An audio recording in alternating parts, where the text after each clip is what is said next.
ساری دنیا کو معلوم ہے کہ اس جنگ میں صحیح کون ہے اور غلط کون ہے. ساری دنیا کو 2 اور 2 4 کی طرح معلوم ہے یہ بات.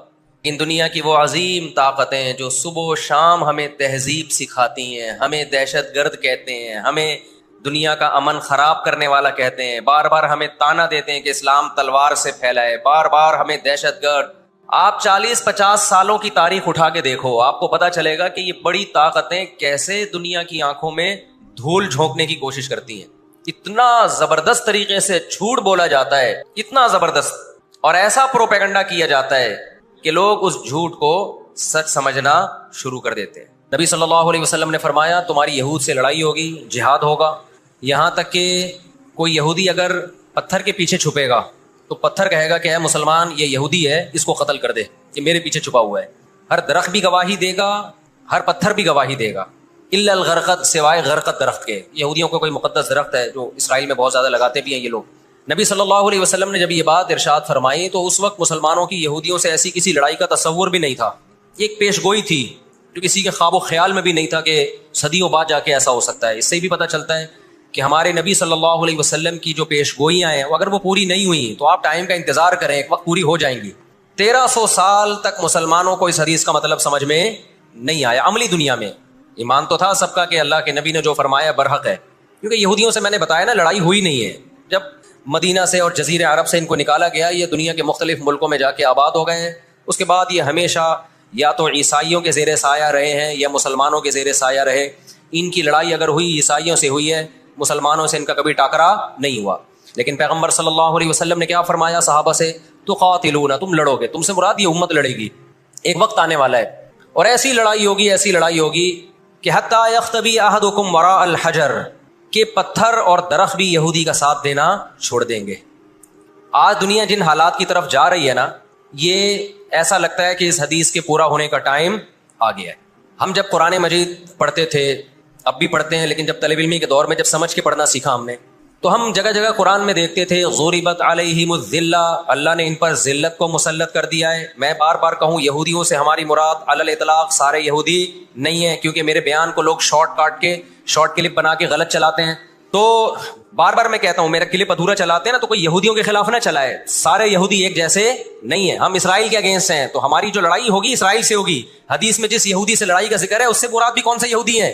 یہ فتنہ پرست اور شر پسند یہودی. تو آپ صلی اللہ علیہ وسلم نے فرمایا کہ تقاتلون الیہود, تمہاری جنگ کس سے ہوگی؟ یہود سے ہوگی.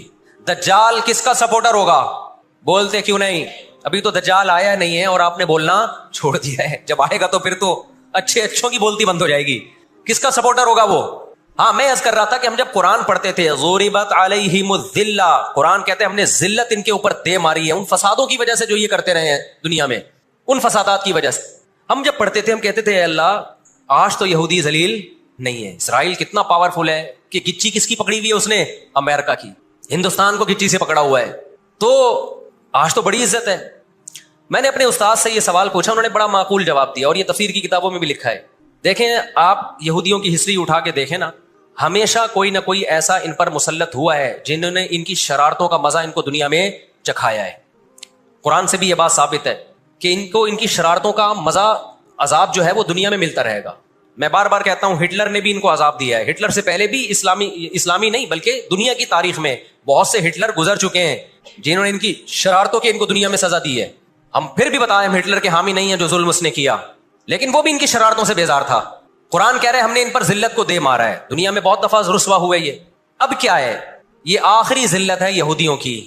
آپ کو معلوم ہونا چاہیے جب دنیا میں کسی کو بہت زیادہ ذلیل کیا جاتا ہے نا تو پہلے اس کو عزت دی جاتی ہے. کسی کے گلے میں آپ جوتوں کا ہار پہنا دو, یہ بھی ایک ذلت ہے. اور ایک طریقہ یہ 3 پیس سوٹ ٹائی میں آپ اس کو صدارت کی کرسی پہ بٹھائیں اور پھر آپ اس کو جوتوں کا ہار پہنا دیں. بتاؤ کون سی بڑی ذلت ہے؟ یہ دوسری ذلت پہلی ذلت سے بڑی ہے. پوری دنیا میں مار کھانے کے بعد نا اپنی شرارتوں کی وجہ سے آج اللہ نے ان کو ایک تھوڑی سی حکومت دی ہے. ایک چھوٹا سا کنٹری, آپ اگر اسرائیل کو نقشے میں دیکھیں گے تو کراچی بھی بڑا ہے اسرائیل سے. اتنا چھوٹا ملک اور تعداد بھی بہت تھوڑی. اللہ نے انہیں کچھ وقت پنپنے دیا ہے. اللہ نے کہا ٹھیک ہے دنیا تمہاری آخری شرارت دیکھ لے, اس کے بعد جو میری طرف سے تم پہ مار پڑنے والی ہے اس کے بعد قیامت تک تم دوبارہ اٹھنے کے قابل نہیں رہو. یہ آخری ذلت کا انتظام ہو رہا ہے یہود کا. اور جو فائنل میچ ہوتا ہے نا وہ شاندار ہی ہوتا ہے. کیا خیال ہے؟ سیمی فائنل میں اتنا لوگ دلچسپی سے نہیں دیکھتے, کوارٹر فائنل میں اتنا دلچسپی سے بولو نہیں دیکھتے جو فائنل میچ دیکھتے ہیں. اللہ نے ان کا ظلم پوری دنیا کے سامنے نمایا. آج جو غزہ پہ جو کچھ ہو رہا ہے پوری دنیا کے سامنے اللہ نے دکھا دیا. اقوام متحدہ کی 60 سے زیادہ قراردادیں ہیں جس کی اسرائیل دھجیاں اڑا چکا ہے. 60 سے زیادہ قراردادیں, 60 سے زیادہ, جس کو اسرائیل نے ماننے سے انکار کیا ہے. یونائٹڈ نیشن کی بات کر رہا ہوں میں. تو اللہ تعالیٰ ان کو تھوڑا سا پنپنے دے رہے ہیں کہ ٹھیک ہے اس دفعہ سیمی فائنل تم جیت لو, فائنل تک تو پہنچو نا تم, اس کے بعد ہوگا کیا. دیکھو آپ نے سنا ہوگا کہ لاتوں کے بت ہاتھوں سے نہیں مانتے. یہ جو اسرائیل جو کچھ کر رہا ہے نا, اس کا اصل حل مجھے بھی پتا ہے. اس کا اصل حل ہے جہاد. اس کا اصل حل کیا ہے؟ جہاد. تو آج بھی رشیا, چائنا وہ اسرائیل کے حق میں نہیں ہے. عین ممکن ہے اللہ مظلوموں کی آواز سے ایسے حالات پیدا کر دے کہ اس جنگ میں براہ راست کون کود پڑے؟ سوویت یونین کود پڑے. اور اگر سوویت یونین اس جنگ میں کود پڑا جس کے پورے چانس لگ رہے ہیں, تو پھر یہ تیسری جنگ عظیم کی طرف معاملہ جائے گا. اور پھر دنیا میں جو تباہی ہوگی نا, تباہی ہوگی وہ میرے اور آپ کے تصور سے بھی زیادہ ہے. کیونکہ اب تلواروں سے یا صرف ہوائی جہازوں سے جنگ نہیں ہوتی, اب سب کے پاس نیوکلیئر ہتھیار ہیں, اب ایٹم بم چلیں گے.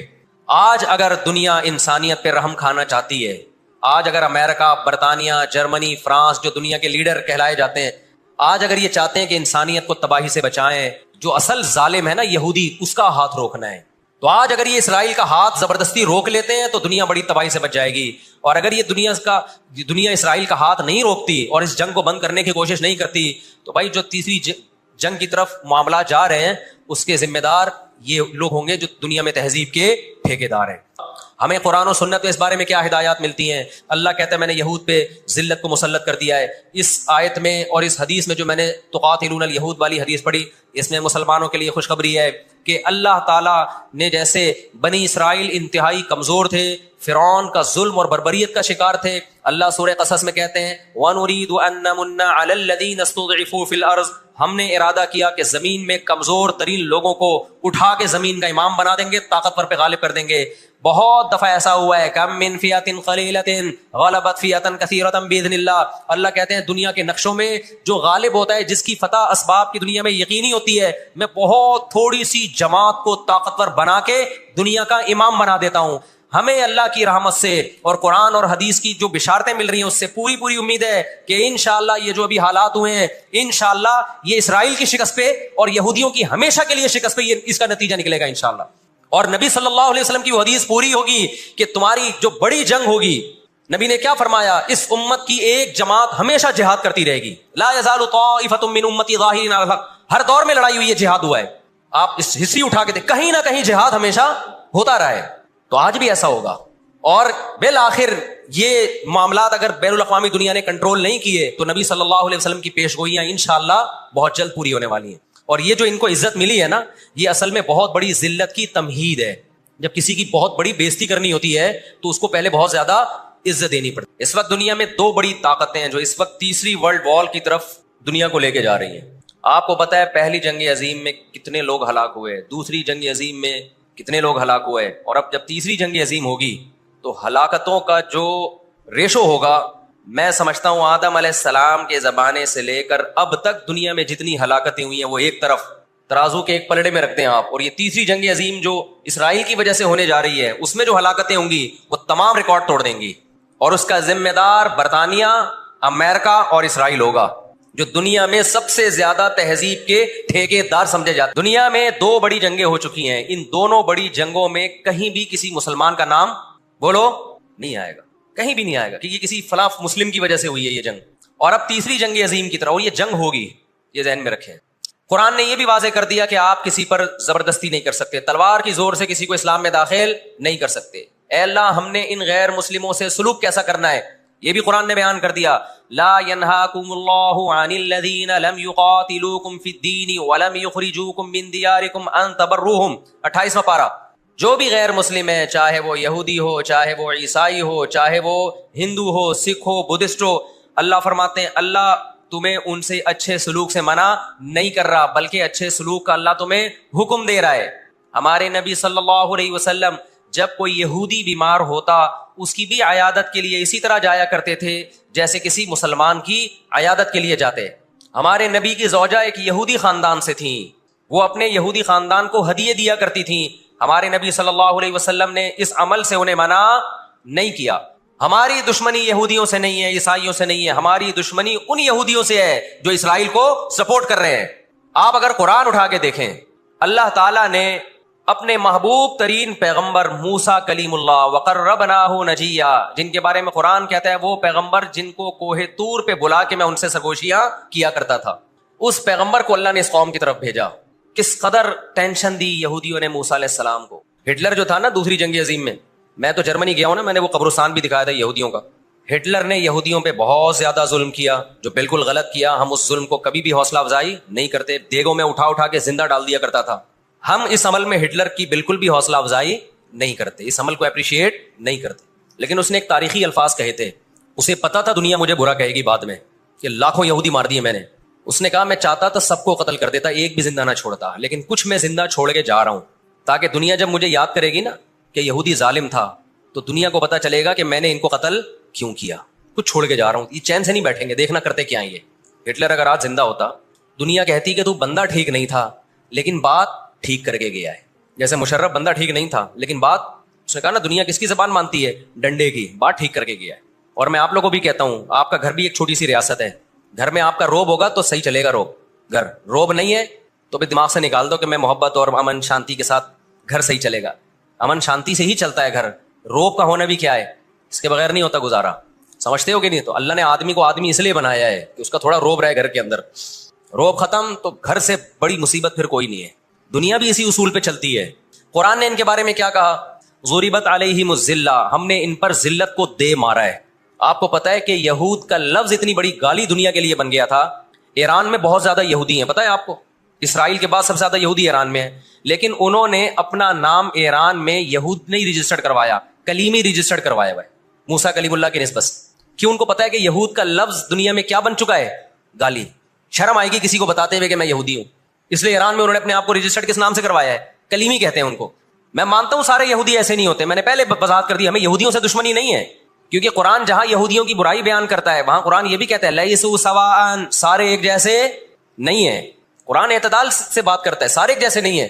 لیکن جتنا شر اور فساد اس قوم میں ہے، قرآن کہتا ہے کہ اتنا دنیا میں کسی اور قوم میں نہیں ہے. لا تجدن اشد الناس عداوۃ للذین آمنوا الیہود، اللہ کہتے ہیں تم مسلمانوں کا سب سے بڑا دشمن دنیا کی جتنی قومیں ہیں ان میں سب سے بڑا دشمن کس کو پاؤ گے؟ یہود کو پاؤ گے. اس کے بعد مشرکین کو پاؤ گے، اور اسلام کے سب سے زیادہ قریب تم کس کو پاؤ گے؟ نصارہ کو، عیسائیوں کو پاؤ گے.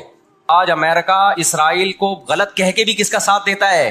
مجھے یاد ہے چند سال پہلے امریکی صدر نے بیان دیا تھا اسرائیل نے یہ غلط کیا ہے، یونائٹڈ نیشن کے لاء کی پابندی نہیں کی ہے، لیکن ہم پھر بھی کس کے ساتھ ہیں؟ پورے الفاظ بتا رہا ہوں میں، پھر بھی ہم کس کے ساتھ ہیں؟ مانتے ہوئے. اس کو پتا ہے، وہ اس کی مثال وہ 50-50 میں ایک آیا کرتا تھا نا، 50-50 میں ایک کلپ وائرل ہوا ہے کہ کمنٹری ہو رہی ہے کہ سلیم اللہ بہت اچھا کھیل رہا ہے اور کلیم اللہ تو کھیل ہی نہیں رہا.